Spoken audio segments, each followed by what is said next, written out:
Pessoal, vamos resolver agora um exemplo de verificação do estado limite de serviço para deformação excessiva para uma laje treliçada, no caso. Pode ser aplicado os mesmos conceitos aqui para vigas também. Só que aqui a gente vai utilizar uma seção T, né? que é a seção que a gente utiliza para o dimensionamento desse tipo de laje. Ok? Então aqui são os dados da nossa laje. Ela tem 16 centímetros de altura, sendo 4 centímetros de capa, né? Nosso HF.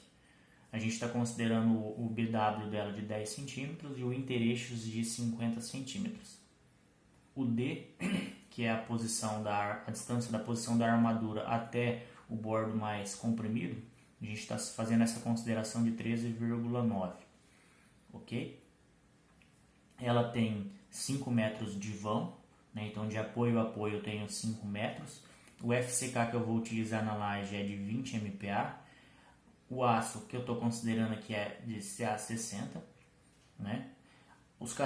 Essa aqui é a área de aço, né? Então a seção já foi dimensionada. Então eu estou considerando aqui também duas cargas permanentes, né? Uma de 1,6 e outra de 1,5 e uma carga acidental de 4 kN por metro quadrado. Ok? Para eu calcular a flecha, eu preciso aplicar essa equação aqui, ó. Então a flecha total é igual à flecha inicial, que multiplica 1 mais esse fator ΔF, que ele é referente à fluência. Então nós temos que calcular inicialmente essa flecha inicial, depois calcular esse ΔF e a gente vai obter desse modo aqui a flecha total.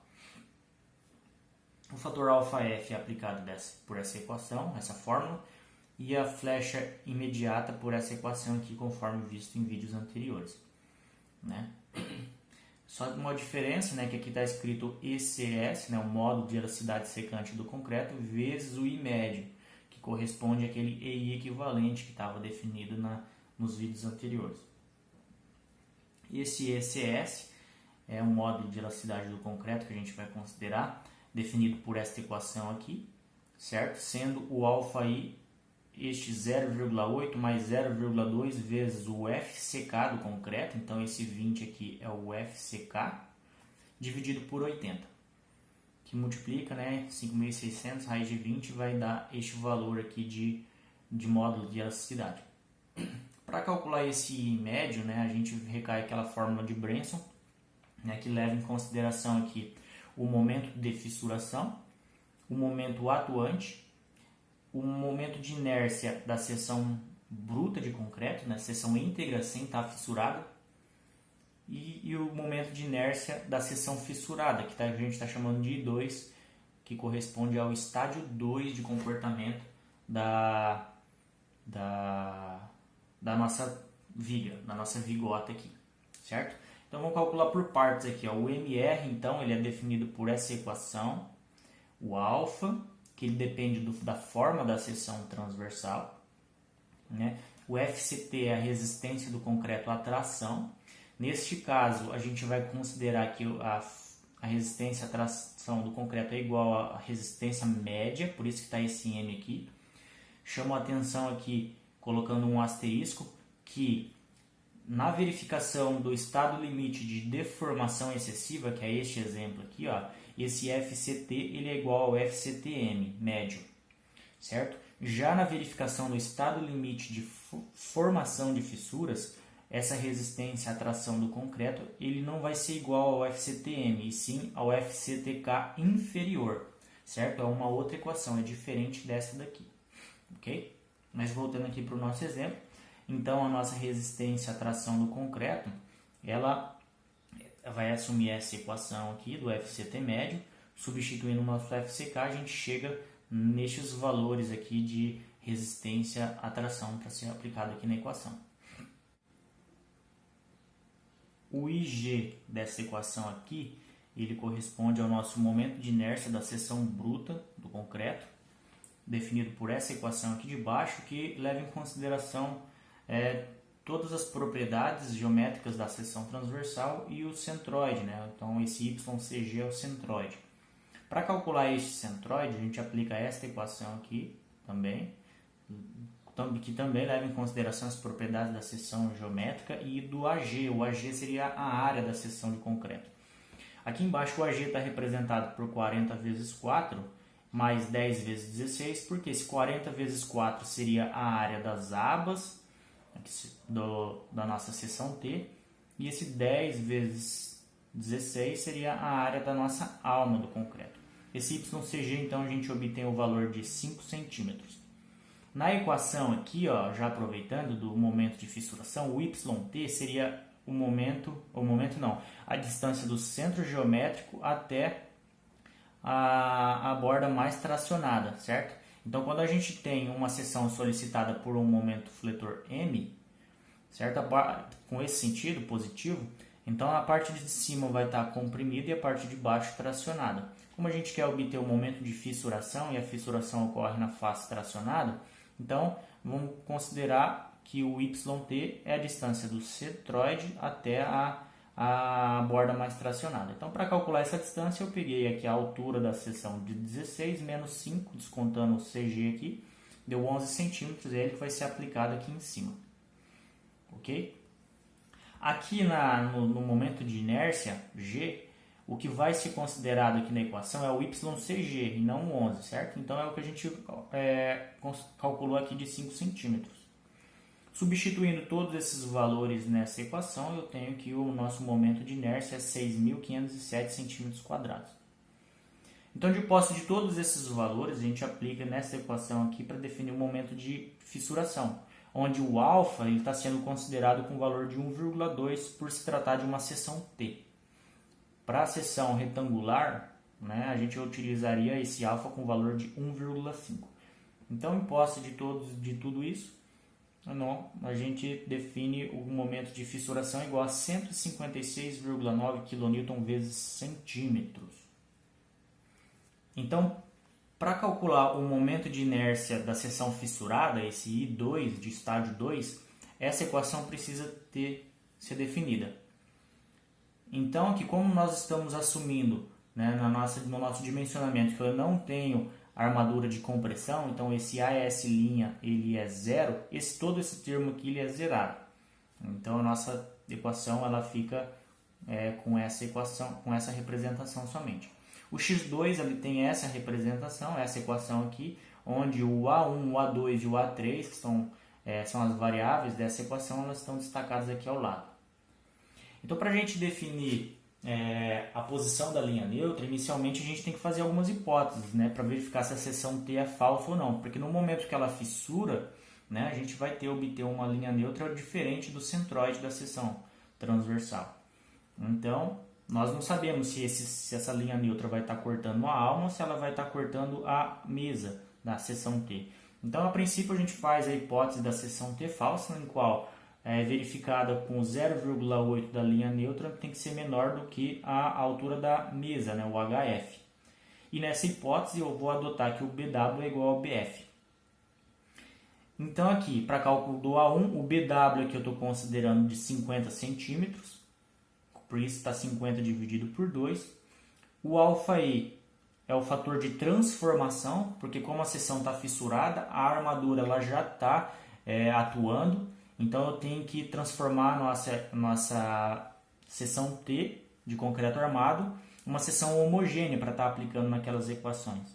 Então, eu tenho que transformar a seção de concreto armado em uma seção de aço. Então, eu estou transformando através dessa relação aqui, desse αE, eu transformo o aço em concreto.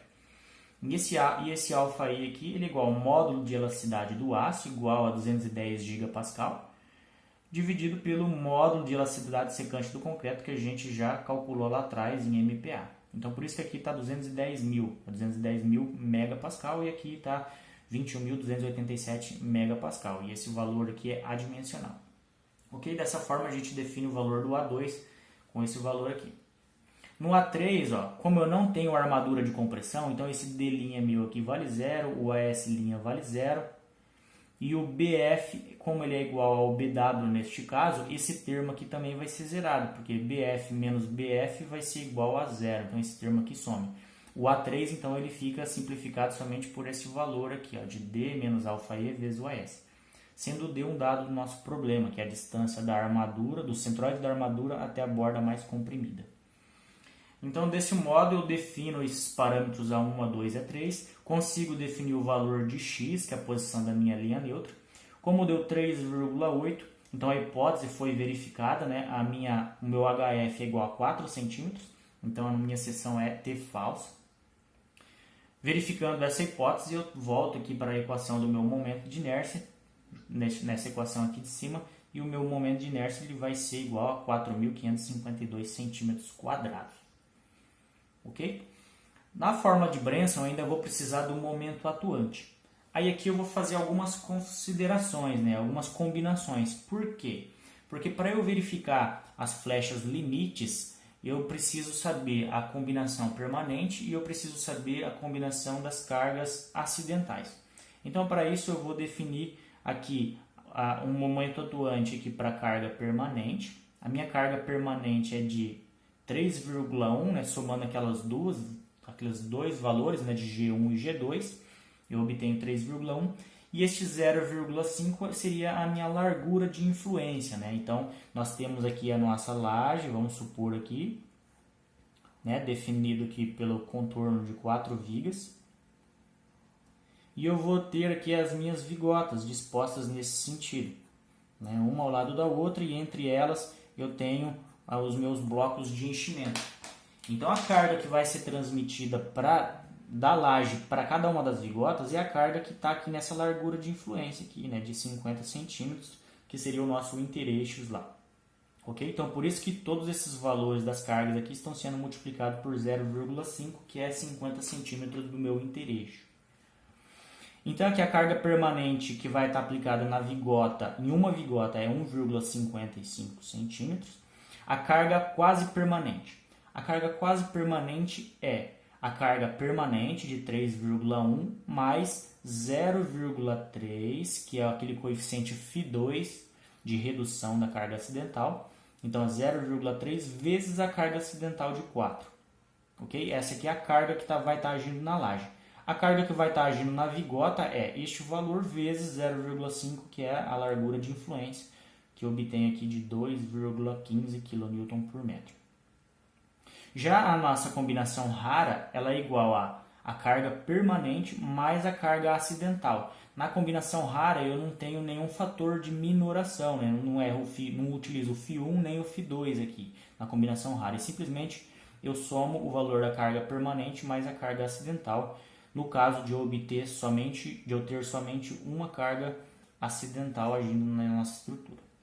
Ok? Esse 0,5 novamente é para obter a carga de influência em uma das vigotas. E essa carga que vai estar agindo na vigota é 3,55.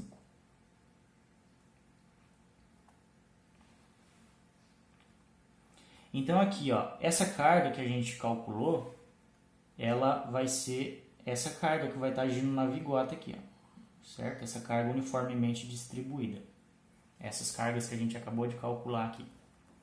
Então, os momentos, né? O momento é calculado por essa equação, né? A carga vezes o vão ao quadrado dividido por 8. O vão nosso é de 5 metros e a carga são esses valores aqui, ó. Então, eu vou ter um momento para cada uma dessas combinações. Então, para a combinação permanente, eu vou utilizar aqui nessa equação o valor de 1,55. Certo? O L ele é 5 metros dividido por 8, então eu vou obter este momento fletor aqui para a combinação permanente. Para a combinação quase permanente, utilizando essa carga de 2,15, eu chego neste valor de momento. E para a combinação rara, né, utilizando a carga de 3,55, eu chego neste momento fletor aqui. Ok? Então, voltando lá para a nossa equação da fórmula de Brenson, né, o momento de inércia médio ele é igual ao momento de fissuração que a gente calculou. O momento atuante são esses três valores aqui. O momento de inércia da seção não fissurada, que a gente calculou anteriormente. E também eu preciso do momento de inércia da seção fissurada, que a gente calculou aqui em cima, com este valor aqui de 4.552. Então, como o momento atuante ele varia, né, de acordo com a combinação, eu vou ter um I médio para cada combinação também. Então, todos esses parâmetros eles são iguais, o MR, o IG e o I2, eles são o mesmo. O que vai variar aqui vai ser somente o MA que a gente acabou de calcular. Então, para cada uma dessas combinações, eu vou ter um IM diferente. Então, para combinação permanente, esse valor, para quase permanente, esse, para combinação rara, esse outro valor aqui. Então, lá, agora a gente já consegue começar a calcular as nossas flechas, né? Então, a princípio, a gente está verificando aqui a flecha limite pela norma NBR 6118 de 2014, na tabela 13.3, a gente define alguns limites de flecha. Então, para a combinação quase permanente, a flecha ela tem que ser no máximo o valor do vão L dividido por 250. E para a carga acidental, o vão L dividido por 350. A flecha inicial, né, a gente obtém através dessa equação aqui já apresentada anteriormente. Essa carga P ele vai variar de acordo com a nossa combinação. Então, novamente, eu vou ter uma flecha inicial para combinação permanente, para quase permanente e para combinação rara. Ok? Em cada uma dessas combinações, eu vou ter uma carga diferente P e eu vou ter um momento de inércia médio também diferente, que a gente definiu lá. Então, para a combinação permanente, para a carga P permanente e para o IM permanente, eu vou obter a minha flecha inicial para essa combinação. Fazendo a mesma coisa para a combinação quase permanente e para a combinação rara, eu vou chegar nestes outros três valores aqui de flecha imediata. Lembrando que para chegar nessa equação aqui, ó, eu preciso deixar as unidades com essas unidades aqui, para chegar no valor da minha flecha. Eu vou multiplicar por 100 aqui para transformar de metros para centímetros, ok? Então, a minha flecha inicial ela está calculada. Eu preciso lembrar que em estruturas de concreto armado, além da flecha inicial, eu tenho a flecha diferida, devido à fluência.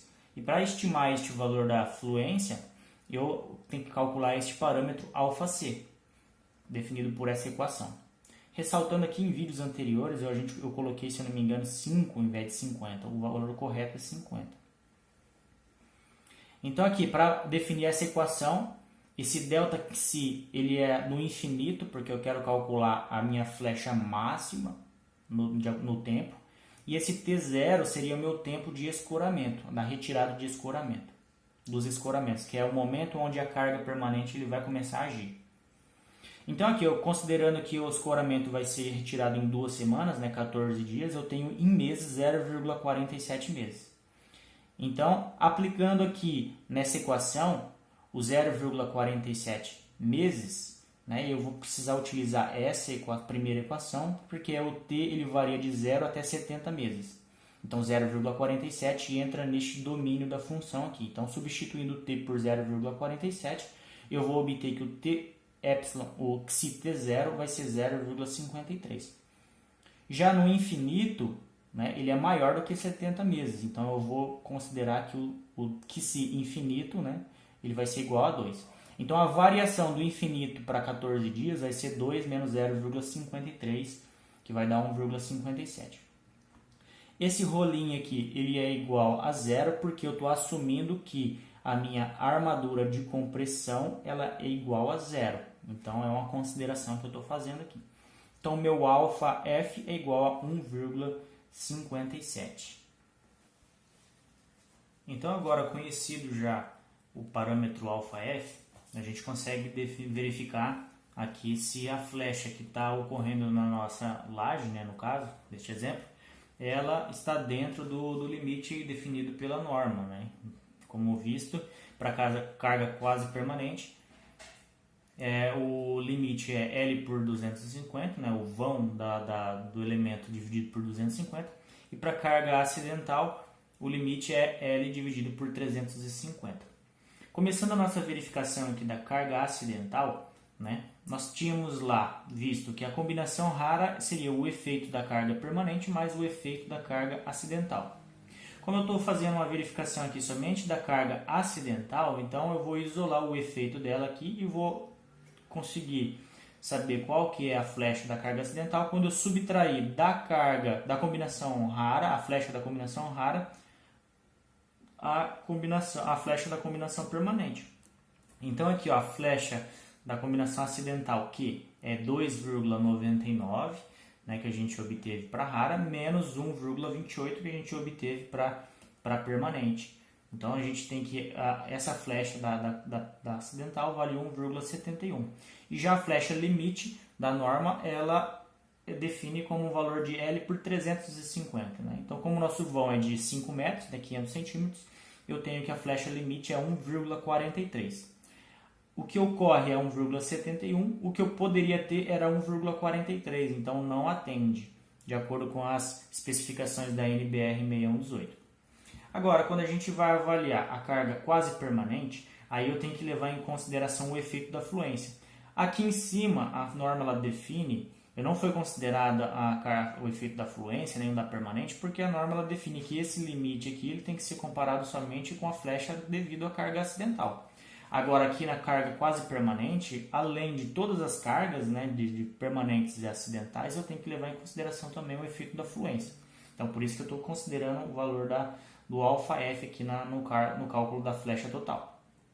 Então, a flecha total é a inicial que multiplica 1 mais ΔF. Então, 1,80 é a flecha inicial da carga permanente, quase permanente, que vai me dar uma flecha total aqui, considerando 1,47 do valor do ΔF, vai me dar uma flecha total de 4,45. Então, lá, o valor da minha flecha, o valor total com a fluência vai dar 4,45 bem no meio do vão aqui, que vai ser o ponto onde vai ter a flecha máxima. O limite que a norma define é L por 250, ou seja, 2 centímetros. Então, 4,45 é muito maior do que 2, então não atende. O que eu poderia fazer para estar minimizando aqui esse valor de flecha?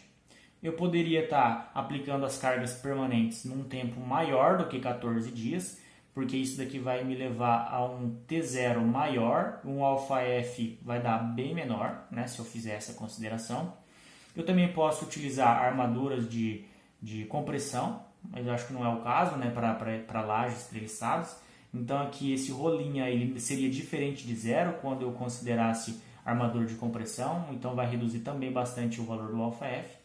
Além de estar melhorando aí a seção, aumentando a seção do nosso elemento, né, no caso a laje, melhorando as propriedades do concreto, etc.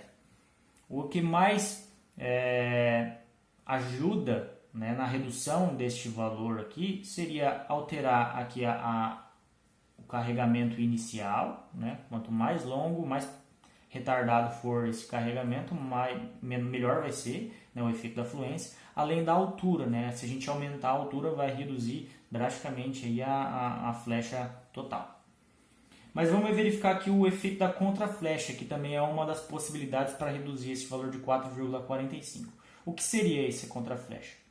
Normalmente a gente concreta a estrutura na horizontal e ela vem aqui e tem essa deformação que é a nossa flecha total.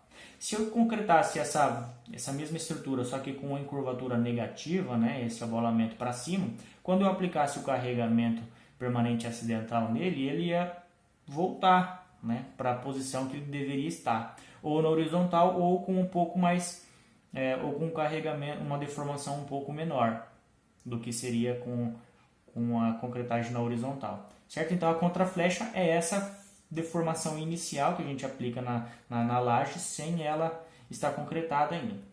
Como que a gente estima esse valor da contraflecha? Eu pego a flecha total e subtraio da inicial. Então a minha flecha total é 4,45, a minha inicial é 1,80 para essa combinação quase permanente. Então vai me dar uma flecha de uma contraflecha de 3,13 aplicando nesta equação aqui, né? 3,13. Só que a norma ela nos limita a um valor de contraflecha de L por 350. Então a contraflecha máxima que eu posso dar é 1,43. Arredondando aí para múltiplos de 0,5, eu posso definir essa contraflecha com um valor de 1,50. Então apliquei a contraflecha de 1,50. Ela, quando aplico o carregamento, certo? Ela vai vir parar aqui embaixo. Essa flecha que ainda vai ter na estrutura é de 2,95. E 2,95 ainda é maior do que a minha flecha limite. Então essa configuração que foi adotada aqui, ela não atende. Eu preciso adotar algumas medidas para que essa minha laje ela atenda também ao estado limite de serviço, ok?